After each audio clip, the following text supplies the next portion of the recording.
Сәлем барлықтарыңызға. Бір жасағаның өзінде өте дәмді және де ерекше болып шығатын кешкі ас сірне дайындаймыз.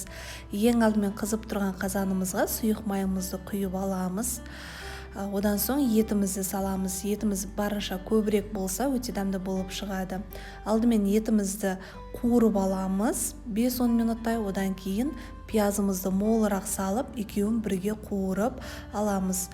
Тұзымызды салып, асты өте баяу отта, ешқандай арасына су қоспайсыздар. Өте баяу отта 1 сағаттай бұқтырып аламыз. Осы орайда духовкамызға картопымыз бен сәбізімізді ірілеу қылып турап, сұйық майымызды құйып, қызып тұрған пеште 180-190 градуста 40 минуттай пісіріп аламыз.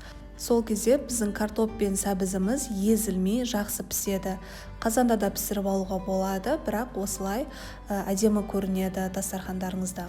Енді қамырын дайындаймыз. Бір жұмыртқамызға суымызды құйып, дәміне қарай тұзымызды салып, ұнымызды аз мөлшерде сала отырып, жұмсақтау қылып қамыр илейміз.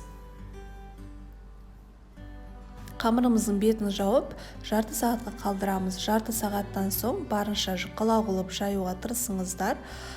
Манты, ханым жасайтындай қылып жұқалау қылып жаясыздар.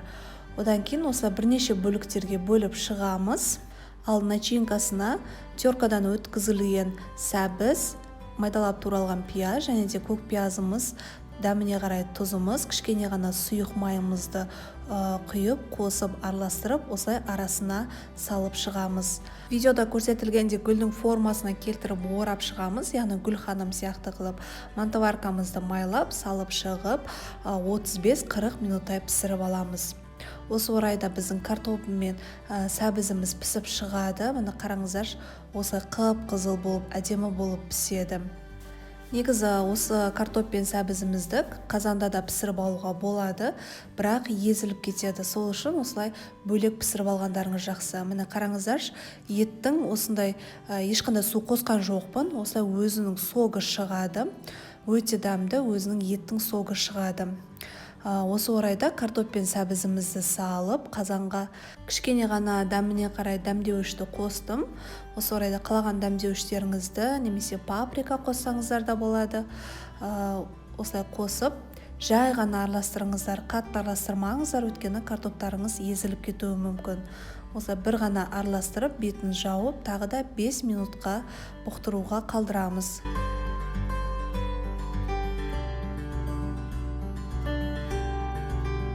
Мінеке достар, 5 минут уақытымыз өтіп шықты. Барлығы өте дәмді болып, дайын болды. Енді біздің әдемілеп ыдысымызға саламыз.